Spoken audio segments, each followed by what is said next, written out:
Hi, Lindsay. So I looked over your lesson plans, and here is some feedback for you. In general, these are very well done. They are very thorough and complete.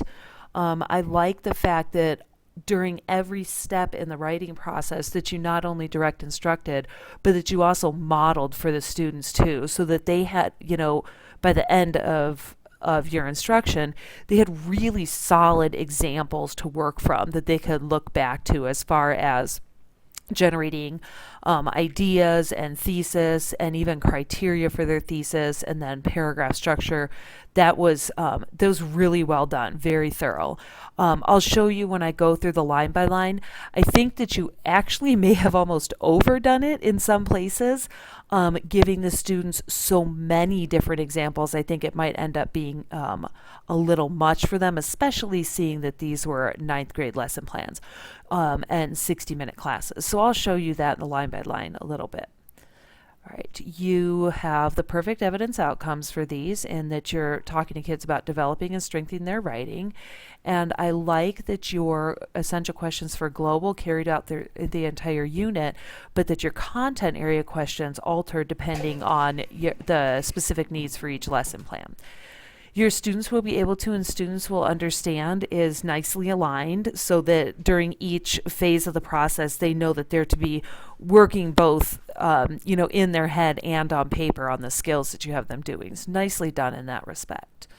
All right, your assessments are well aligned, and so on to your learning plan. Right, so you've been talking to them about character development and the return of the soldier, and so that's going to be a very natural fit with looking at character development in a lit analysis essay. You review theme and character, and I like during this part of the lesson plan how there's a really 50-50 between you talking and the students talking, so that they're doing a lot of participating in that part of the lesson plan. All right, so moving on to your notes and your guided notes. I think that those are very well done, and I appreciate the fact that you included those guided notes in a differentiation, because frankly, there's a lot of kind of language arts vocabulary, academic vocabulary that you're using in here, and I think it would be pretty easy to lose the kids. Any of the kids, but especially some kids who just need a little, are just struggling writers, as you noted, have IEPs, or students who are struggling with English language development. So this part's looking great. All right, here's one of the examples that you pick up and that you run through a couple different lesson plans, looking at a lit analysis of Romeo and Juliet. Another one that you pick up is How the Grinch Stole Christmas, and then a third one that you pick up is Maya Angelou's poem. Out of the three that you use, I've got to say that I think The Grinch Who Stole Christmas is probably going to be the best one to stick with. Having kids understand how to do a lit analysis by looking at a lit analysis of Shakespeare's Romeo and Juliet, I don't know, I think you're asking them to practice a new skill with a complex text anyways, right? In the text that you're having them do, The Return of the Soldier. But having them understand how to practice a complex skill with a complex text, by having them look at another complex skill with an extremely complex text, I don't know that that's going to be the best way to go. So looking at the Romeo and Juliet pieces throughout, that might just be a little intimidating. Kids, especially this is ninth grade, kids in general, people in general, I think, are just so scared of interacting with Shakespeare plays in the first place that you may say this to them, like throw it out, these example thesis statements that you're doing here and here, and you're just going to scare the pants off them. I'm just going to cruise through because I think it's well done. I think you do a really good job at it. I just think that the choice of text is much, much too complicated. I love this part here, how you model with whole class, like choosing a character, look at character development, looking at theme. That's very nicely done and very well aligned to the notes that you gave them. All right. So here we are inside of a 60-minute lesson plan when I want them to think about the return of the soldier. And then I gave them examples based on Romeo and Juliet, and now I'm having them read a story on the Grinch Who Stole Christmas. Right? These are a bunch of 14-year-old kids sitting in a 60-minute class. It's just too much. It's too scattered for them. Take what you did with the Grinch Who Stole Christmas and stick with it, because I think it's the perfect text to have chosen. You want them to look at character development through a text, and clearly the Grinch has some significant character changes and development that are very clearly tied to plot. I love your choice of that. Strip out the other stuff and just stick with the Grinch stuff. It's so well done, and it's so well chosen, Lindsay. I think that all of your questions are very accessible to the students. How did the Grinch's motivations change? Oh, he learned that Christmas isn't about presents and stuff. Excellent, like super accessible. Really helps the kids see that they can do this, and not only can they do this, but they can do this on their own. So I'm going to cruise through these pieces. They're very well done. So have them working on the worksheet, have them stop, getting some of these pieces done. Choose a character, talk about the theme, talk about the character development, talk about the relationship. Perfect. And I love that you have them discussing that in small groups before writing, so that way they can do some idea generation. All right. I'm going to move on to your second lesson plan here. Whoops. Let me scroll all the way up. Okay. In the second lesson plan, you reread The Grinch to them. I don't know that you necessarily need to do that. Again, global questions are carrying throughout, and content questions change with each lesson plan, which I think is really well done. Your students will be able to is nicely aligned with your understanding. So they're going to understand one approach to do this, and then the difference between claims and evidence, so that they can plan claims and evidence. Very nicely aligned, very well done. Your assessments are simple and straightforward.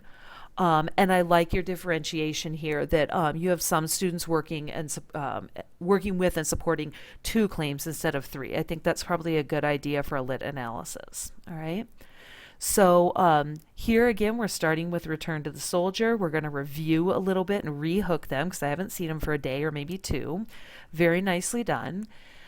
Picking up on the notes we started with yesterday, I'm going to ask you to strip out the Romeo and Juliet stuff and replace it with your Grinch stuff, because it's so much more accessible, and it's going to make the kids feel comfortable, like they can tackle this kind of a skill and this kind of writing. Okay. I think you can still grab some literary techniques out of the Grinch very easily. Clearly, there are symbolisms and metaphors in there, foreshadowing. You can actually use this exact same line right here with the Grinch, and then just rework your examples. Okay. I like the fact that you're writing with students in class. You've got the example outline on the board, and that you're doing a nice think aloud where you've really cracked your head open and you're talking about the first claim, the evidence, and the reasons. You're getting them on towards structure here. Okay. Very nicely done. Okay. You have them work together. Right, so the modeling stuff's going to change a little bit, because you're flip-flopping back and forth between a lot of texts. Okay, so you walk them through the modeling on their notes, the graphic organizer that you have out. Okay, using the Grinch, and so that's good. We're going to keep those pieces there. And then you're moving them on to the small group practice. Again, I really like the fact that you have them discussing a possible theme with someone, so they're generating those ideas before they sit down and write. And I like that you're giving them time to sit down and write in class and then finish that writing at home. That way homework becomes a really natural extension of what you've done in class, instead of asking them to do something brand new at home that they haven't done before. Okay, nicely done. So we'll move on to your third lesson plan. Okay. In this one too, so you're going to find those places where you can strip out conversations of text, any text that's not the soldier text and it's not the Grinch text. Okay. I love the fact that you start with the Stephen King quote, right? Really well-known author that discusses how difficult it is, the writing process is. Really nice piece to hook them in and let them know that that struggling is good and that it's okay when it comes to writing. Okay, you have them get out their rough draft. You do their guided notes again, which I think is so well done. I like that you have those for all of the pieces they're going through here. You review some pieces you were doing before. Very nicely done. And then you walk them through citations. You walk them through how to construct every part of the essay. And then for your model, you're just going to use, okay, here's how I would construct for the Grinch. And then you're going to move on. So I'm going to ask you to, let me scroll to the right place. You chose text quotes from the Grinch. It just creates such a nice, solid model for them. Whoops. Sorry about that. Okay. Okay, so your guided notes are well done. Small group practice. You may want to choose one or the other. Your modeling of how to do it and your small group practice of how to do it are essentially two ways to tackle the exact same thing. Why don't you give them one of those ways and then ask them to go? Move forward with it, because if you hold them back too long, their ideas start to, I don't know, they start to get reluctant about writing. So choose either what you're doing in modeling or what you're doing in small group practice, okay? Strip one of those pieces out. Hold on, I'm going to have to click away for just a second and see where I messed up. Okay. Okay, and then you have them doing reflection. Nicely done. And then in their fourth one, again, I'm going to ask you to strip out everything that's not Soldier or Grinch. You're well aligned in those pieces. I like your differentiation and your modification here. Okay, I love the fact that you walk them through what and how their revision should look like and what and how it should not look like. Very concrete details that you've given them. But I'm going to ask you to do that with Grinch, not with Romeo and Juliet, and not with Maya Angelou's poem. So there I'm only asking them to flip-flop back and forth between two texts. All right? So your modeling is perfect, and that your guided practice is well done, and that they've got a full 20 minutes to work on revision in class.